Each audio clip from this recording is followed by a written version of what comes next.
sister, don't know.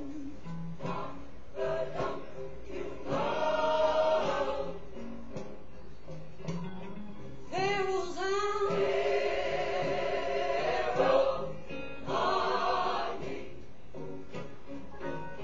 all of them men got drowned in the sea one day. Yes, they did. Well, hello my fellow Americans and fellow Christians, and thank you for joining me for one more day of the Word of the Lord here in the United States of America. I have a lot of ground to cover here within just a few minutes. It may seem that I'm going a little quickly, but hopefully you can understand what I am trying to present and what I am trying to portray here today. My comments today are on the PBS series God in America, the particular program Faith in Politics. On that recent program, the statement is made that Billy Graham, Martin Luther King, and Jerry Falwell dominated the religious landscape of the 20th century. Nothing could be further from the truth. Which I would like to render to every American is this, is to beware in these great times of disinformation, and not to believe everything you hear or read. Try to stay balanced in what you know personally to be true, and add to your repertoire of knowledge only after careful consideration of the facts. Now, good intentions may be behind this programming, but the research seems to indicate a rushing to get the program finished without proofreading. There even seems to be a biased opinion concerning some of the personalities mentioned. There are also quotes and actions which can harm the reputation of individuals mentioned, particularly if they are baseless. This seems to be very noticeable, particularly concerning the religious figures. Let me quote you a scripture that is found in 2 Timothy 4:3. Listen to what it says. This is a New International Version, 1984. It says, "For the time will come," now listen to this, "the time will come when men will not put up with sound doctrine. Instead, to suit their own desires, they will gather around them a great number of teachers to say what their itching ears want to hear."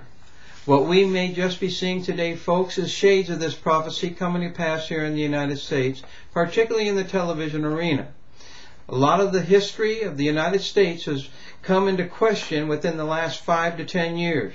The news media as well as television has been questioning our heritage.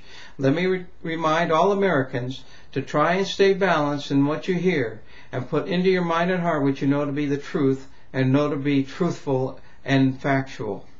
Now, the most dominant personality in the 20th century and the one who made the biggest impact on American society was Archbishop Fulton Sheen, a Catholic priest omitted from the God in America Faith in Politics programming. From the common man to the presidency, he generated a disciplined faith and life to the American populace. He was the most respected religious man in America. From 1930 to 1970, he wrote, instructed, preached, and served the gospel to America. He was the first religious radio personality and had a radio program called The Catholic Hour for 20 years, from 1930 to 1950. By 1940, it had over 4 million nightly listeners. It was estimated that by 1946, he was receiving 3,000 to 6,000 letters a week. Mind you, this was in the 1940s, folks. Now, if you doubt that this man had more of an impact on the nation than Graham, King, and Falwell, let me mention that in 1930, Graham was 12, King was 1, Falwell was 3 years of age. That is my first point. Sheen already has 20 years on him. From 1951, Fulton Sheen was the first religious figure to have a television program. It was called Life is Worth Living. The program was not slated to be a success because it was running on the same night as Milton Berle and Frank Sinatra. It almost outperformed both these programs. In fact, in 1952, Bishop Sheen was awarded an Emmy for his program. The show ran until 1957, drawing as many as 30 million people on a weekly basis, folks. In 1958, he became a national director of the Society of the Propagation of the Faith, serving for 8 years before being appointed Bishop of Rochester, New York. Sheen also hosted a nationally syndicated series, the Fulton Sheen Program, from 1961 to 1968. The format of this series was essentially the same as the Life is Worth Living series. One of the best remembered presentations came in February 1953 when Sheen forcefully denounced the Soviet regime of Joseph Stalin.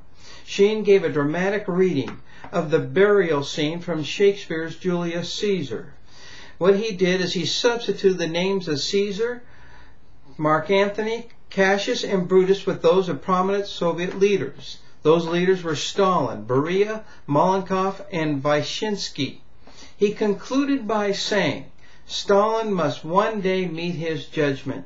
The dictator suffered a stroke a few days later and died within a week. The programming covered patriotism, communism, socialism, faith, philosophy, psychology, angels, to everyday living. He had an impact on all facets of American society. Great businessmen sought his intelligence and wisdom concerning business. Actually, Henry Ford II was converted by Fulton Sheen. Many celebrities were converted, and celebrities admired and respected him simply because of the way he presented the gospel and the way he was around and among them. Authors sought him because he was a prolific writer. He loved the arts, and those in the arts followed after him. The movie industry was totally impacted by him. There were numerous movies of the Catholic faith in the 50s and 60s, like Angels of Dirty Faces, A Song of Bernadette, Miracle of Our Lady of Fatima, The Sound of Music, Lilies of the Field, just to mention a few. He made an incredible impression upon one individual, and that individual happened to be driving one day when Fulton Sheen was walking down the street. The car that the individual was in, he had a driver. He told the driver to stop. He said, back up. He backed up to where Sheen was.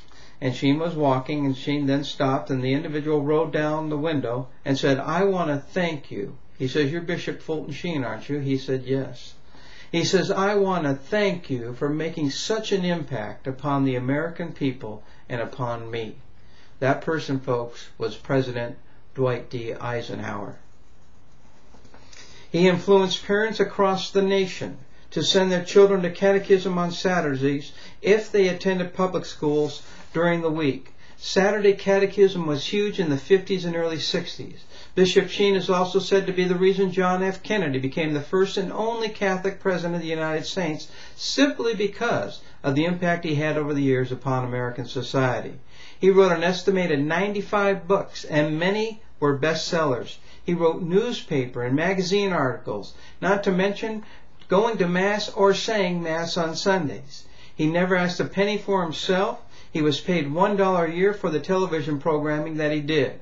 All the proceeds from the programming went to various missionary and needy organizations. His programs are still syndicated today on different cable networks. If you would like to really see how well liked and respected he was, what you can do is actually go to YouTube and click in What's My Line, Fulton J. Sheen, and you'll see how well respected and well liked he was in this country. Now, what is really interesting here is that one of Fulton Sheen's programs in the 60s, he quoted saying this, that religion and politics is the future. Watch for it.